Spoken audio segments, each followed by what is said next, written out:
하나님 말씀은 창세기 25장 19절부터 26절 말씀까지입니다.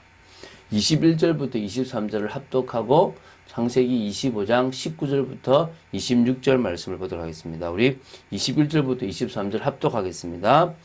이삭이 그의 아내가 임신하지 못하므로 그를 위하여 여호와께 간구하매 여호와께서 그의 간구를 들으셨으므로 그의 아내 리브가가 임신하였더니 그 아들들이 그의 태 속에서 서로 싸우는지라. 그가 이르되 이럴 경우에는 내가 어찌할꼬 하고 가서 여호와께 묻자온대. 여호와께서 그에게 이르시되 두 국민이 내 태중에 있구나. 두 민족이 내 복중에서부터 나누리라. 이 민족이 이 족속이 저 족속보다 강하겠고 큰 자가 어린 자를 섬기리라 하셨더라.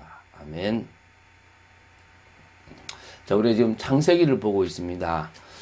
창세기 후반부에 해당되는 창세기 12장부터 50장까지를 지금 이제 계속 봐 나가는 중에 있는데요.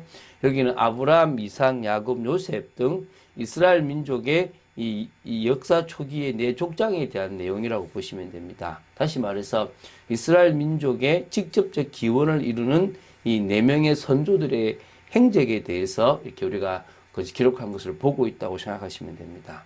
이들의 행적을 통해서 하나님께서 구원의 계획을 이루실 이스라엘 민족을 형성하셨다라고 보시면 됩니다. 자, 그래서 이 같은 네 족장의 등장과 그들을 통한 이스라엘 민족의 형성에 아담부터 아브라함에 이르기까지 하나님의 특별한 한 혈통의 구분과 보존과 연결이 있었다는 사실을 우리는 앞에서 봤습니다. 그냥 이루어진 게 아니라 아담부터 시작해서 쭉 이어져서 아브라함을 지나서 지금 진행되어져 가는 하나님의 그 오묘한 섭리를 우리는 봐야 될 줄로 믿습니다. 그래서 하나님은 창세전부터 계획하셨고 인간이 범죄한 이후에 그 구원의 역사를 사실적으로 진행하시고 계시고 지금도 당신은 당신의 계획을 이루어 가신다라고 보시면 됩니다. 우리가 이전까지 아브라함에 대해서 봤습니다. 이제 네 족장 중에서 좀 짧은 내용이지만 이삭에 대해서 볼 것이고요. 이삭이 낳은 두 아들 중에서 야곱을 향하신 하나님의 계획에 대해서 이제 우리가 봐 나갈 것입니다. 이삭을 하지만은 야곱 이야기도 벌써 나오게 됩니다. 그래서 오늘 보게 될 창세기 25장 19절부터 26절은 이스라엘 민족의 혈통이 형성되는 과정에 대한 내용이라고 보시면 됩니다. 넓게는 태초부터 종말에 이르는 이 땅의 구원의 역사 전체가 오직 여호와 하나님의 절대 주권에 의해서 전개되어지고 있다는 사실을 우리는 볼 수 있어야 됩니다. 로마서 9장 10절부터 13절에 보면 하나님께서 야곱은 택하시고 에서는 택하시지 않으셨습니다. 그 근거가 이렇게 나옵니다. 택하심을 따라 되는 하나님의 뜻이 행위로 말미암지 않고 오직 부르시는 이로 말미암아 서게 하려고 이렇게 당신은 큰 자가 어린 자를 섬기도록 또 에서는 미워했고 야곱은 사랑했다라는 표현들을 쓰셨습니다. 우리가 하나님의 뜻을 다 이해할 수 없습니다. 그러나 분명한 것은 하나님의 예정인 선택과 유기 이 사실은 존재하는데 이게 하나님이 불의하시다는 것에 대한 증거는 아닙니다. 다시 말하면 누구는 선택하고 누구는 버렸다는 것이 아닙니다. 인간은 하나님을 떠난 이유, 그러니까 범죄한 이유 스스로 다 유기됐고 그 누구도 구원받을 수 없는 죄악의 상태에 들어갔다는 사실입니다. 그때 하나님은 특별히 선택하셨습니다. 몇 명의 사람들을 당신의 뜻에 의해서 선택하셨습니다. 그것은 불의하지 않습니다. 지금의 전 세계 인구 76억 한 명도 선택하지 않아도 하나님은 불의하신 분이 아니십니다.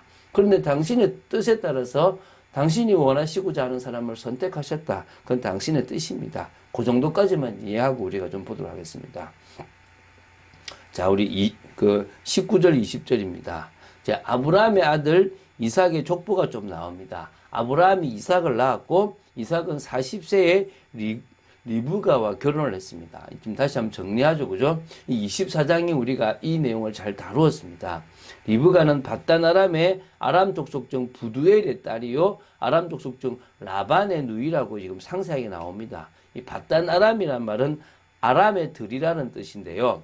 민족의 좀 믿음의 조상 아브라함이 갈대아우르를 떠나 잠시 머물렀던 하란, 다시 말하면 북서부 메소포타미아 지역을 가리킨다고 보시면 됩니다. 그러니까 아람 족속은 어떠냐면 셈의 5번째 아들인 아람의 후손을 가리켜서 아람 족속이라고 합니다. 그런데 사실 리브가의 아버지 부두엘은 셈의 셋째 아들 아르박사스의 후손입니다. 사실은 정확하게 말하면 아람 족속이 아닙니다. 그런데 아람 족속이 사는 하란에 거주했기 때문에 아람 족속이라고 불려졌다라고 보시면 됩니다. 어쨌든 그 정도까지만 좀 보면 좋겠고요.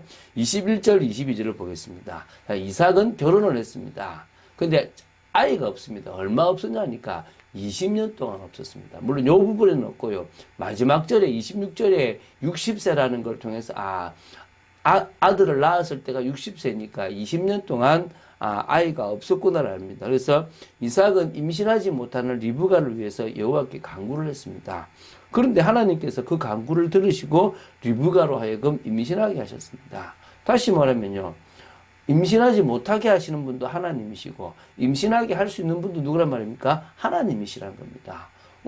우리가 그래서요. 자식을 못 낳은 사람이 있으면 기도하는 겁니다. 그런데 왜 20년 동안 자식을 주지 않으셨겠습니까? 그 분명한 이유는 나오지 않습니다. 그러나 아브라함에게 25년의 세월의 동안 기다렸다가 이삭을 주신 것처럼 어떤 의미에서는 이 20년 동안 믿음으로 준비하고 하나님께 나아가고 하나님 앞에 서기 위한 부분들이 있었지 않겠나 생각됩니다. 근데 감사하게도 쌍둥이를 임신하게 되었습니다. 태 속에서 서로 싸우는 겁니다. 이 싸움이 처음 임신을 했던 리브가 입장에서도 너무 심상치 않은 싸움인 거예요. 너무 많이 싸우는 거예요. 그래서 이제 여호와께 이거 어떤 일인지를 질문하게 됩니다. 그때 23절 이 중요한 말씀을 하시게 되는 거죠. 두 국민이 네 뱃속에 있다라고 그것도 언약의 하나님께서 말씀하십니다. 아직 그들이 태어나지도 않았는데 장차 이 리브가를 통해서 태어날 쌍둥이는 이스라엘이라는 나라와 에돔이라는 나라를 형성하게 될 것이라는 것입니다. 둘 사이는 항상 긴장과 또 분쟁과 불화가 그치지 않게 될 것이라는 것이고요. 또 이 북쪽에서부터 이 싸움이 시작되었다라는 것입니다. 그러니까 이 태 속에서부터 이 싸움이 끊이지 않았다라고 보면 되겠죠. 이 족속이 저 족속보다 강하다라고 나옵니다. 그리고 그 말은요. 한쪽이 잘 튀어내버려야 합니다. 하나님이 한쪽에다가 복을 주신다는 거예요. 이해가 되십니까? 하나님이 복 주시면 강대국 됩니다. 하나님이 복 주시면 그 족속, 그 나라는 강해지는 것입니다. 그래서 근데 누구한테 하느냐? 어린 자가 이게 더 강해진다는 겁니다. 다시 말하면 큰 자인 에서가 어린 야곱을 섬기게 되겠다는 것입니다. 다시 말하면 장자로서 축복을 누리고 하나님의 인정을 받는 우리가 보통 선민이라 그러잖아요. 저는 사실 그 말을 좋아하지만 또 위험한 말로 보는데요. 어쨌든 특별히 구별한 나라는 이스라엘인데 그를 특별히 한 것은 바로 야곱이라고 보시면 된다는 것입니다. 자, 저는 이 말씀을 받은 이삭이 조금 문제가 있다고 생각됩니다. 이걸 리브가에게 알려주었잖아요. 그럼 둘 다 이 사실을 알고 있었다는 거지 않습니까? 그런데요, 이 이삭은 하나님께서 정말 택하시고 강하게 하시고 어찌 보면은 자기 형 이스마일보다 사라의 몸에서 태어난 둘째인 자기가 어찌 보면 이 유업을 이어받아 놓고도 어떻게 하고 있습니까? 자기는 인간적으로 육신적으로 에서가 더 좋아가지고 나중에 그 에서를 사랑하고 에서에게 축복을 해주려고 하는 겁니다. 근데 이 리브가는 또 어떤 의미에서는요, 하나님의 계획이 야곱에게 있다면 자꾸 남편을 설득해야 되는데 설득이 안 되는지 모르겠지만 결국은 또 나쁜 방법으로 야곱에게 축복을 받게 하는 어리석음을 범합니다. 그러니까 우리가 언약의 말씀을 따라간다는 것은 참 중요합니다.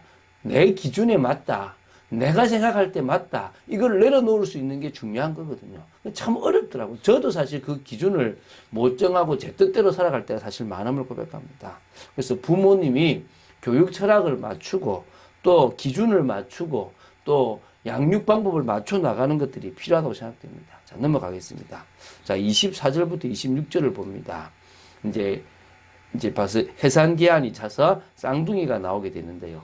먼저 나온 사람이 붉고 전신에 털이 많아서 털이 많다고 해서 에서다라고 얘기합니다. 그리고 이게 나중에 에돔 족속을 형성하게 됩니다. 나중에 나온 그 아우, 그 에서보다 늦게 나가지만 사실 힘에 밀려서 그렇지 않겠습니까? 내가 먼저 나갈 거야 라고 에서의 발꿈치를 잡고 나왔던 야곱. 그래서 발꿈치를 잡고 나왔다 해서 뒤에 나왔다. 여기서 야곱이라는 표현이 나옵니다. 이때부터 지금 경쟁이 됩니다. 아무 생각 없어 보이는 그때부터 먼저 나가려고 이 발꿈치를 잡았다 생각하면 말 다인 거 아니겠습니까? 생각이 있다라고 보시면 되겠죠. 태어난 그 태아에게도, 그죠? 자, 이삭의 나이가 이때 60세라고 합니다. 자, 하나님의 뜻을 우리는 분명히 알아야 됩니다. 로마서 9장 11절에 그 자식들이 아직 나지도 아니하고 무슨 선이나 악을 행하지 아니한 때에 택하심을 따라 되는 하나님의 뜻이 행위로 말미암지 않고 오직 부르시는 이로 말미암아 서게 하려 하사라고 나옵니다. 여러분, 이게 은혜입니다. 우리가 태어나기도 전에, 우리가 무슨 선이나 악을 행하기도 전에 하나님은 우리를 택해 주셨습니다. 얼마나 두렵고 떨립니까? 얼마나 우리가 감사할 내용입니까?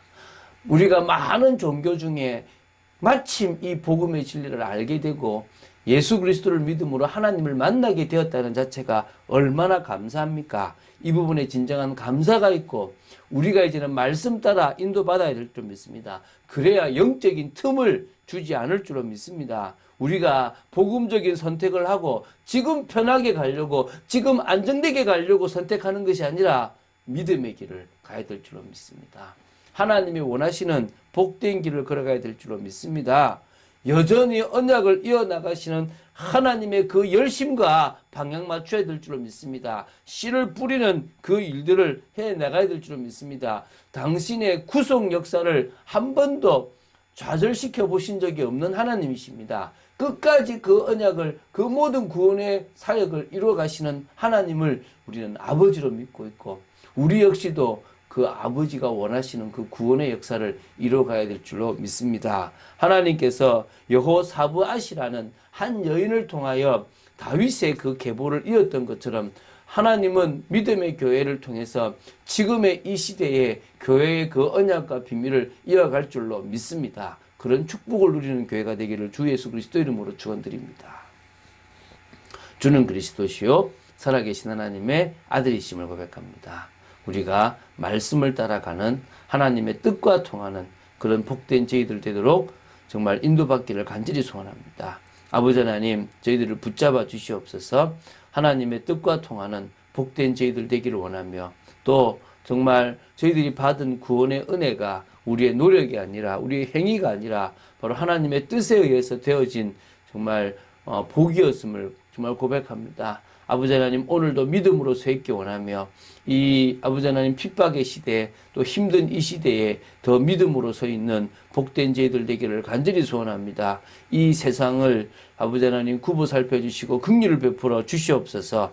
주 예수 그리스도 이름으로 기도드립니다. 아멘.